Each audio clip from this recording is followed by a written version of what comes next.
Hi friends, जो मानकर SBI रे खाता रही जो मैंने एसबीआई ग्राहक तांको पई ई खबर बहुत इम्पोर्टेंट रही तो कंटिन्यू रुहतु। हठात ग्राहकों को सतर्क कराइला एसबीआई, जानी रखु ना आपण मैंने फसी जाई पारंती। तो संपूर्ण तथ्य आज आम वीडियो माध्यम जाना कौन रही खबर। वीडियो रे नुआ कर आसीथिले वीडियो को लाइक करदे और चैनल को सब्सक्राइब करदे।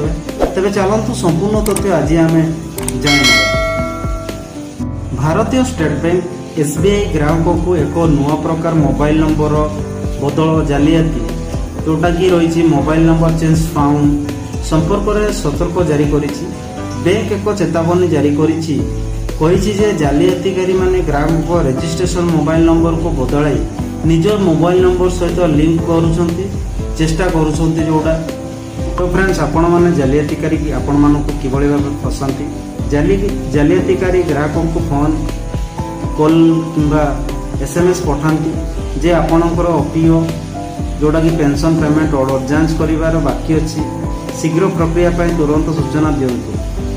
अनेक समय से धमक दियंती जे जदि तुरंत सूचना दिया न जाए तेबे आपणकर पेंशन अटकी जीव। सेमाने ग्राहकों को लिंक पठाई ता उपरे क्लिक करने को कहते। व्यक्तिगत सूचना जेपरी व्यवहारकारी नाम, पासवर्ड, एटीएम पिन एवं ओटीपी आदि हासिल करने को चेष्टा करती। तो सही क्षेत्र में मन रखु, बैंक केबे हेले फोन एसएमएस किंबा एटीएम पीबीडी माध्यम पीओ जांच करे नहीं। तो आपण माने सुरक्षित रहिबार उपाय जोड़ा बैंक आपण मानक जणाई दउछि। केबे हेले निजर व्यक्तिगत किंबा आर्थिक सूचना कहा सह अंशीदारी करंतु नहीं।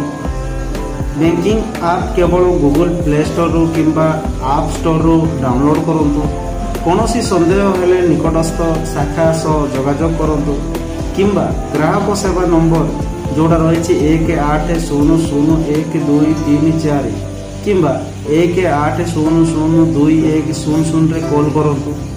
साइबर अपराधी अभियोग पाई 1930 रे कॉल करंतु किंबा cybercrime.gov.in को जानतु।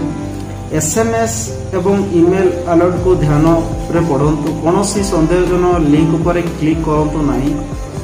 रजिस्ट्रेशन मोबाइल नंबर होउछि आपनकर बैंक अकाउंट रो निरापत्ता चाबी, याको सुरक्षित रखतु।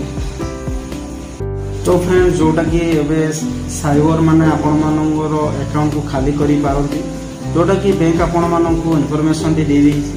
तो यही इनफॉरमेशन टी आपण माननको किभଳି भाबे लागिला कमेंट सेक्शन रे आपण मान निहाती जणाइबे एवं वीडियो को अधिक अधिक शेयर करिदेबे, जो फल लोक माने जानि परिबे कोन रहिछि।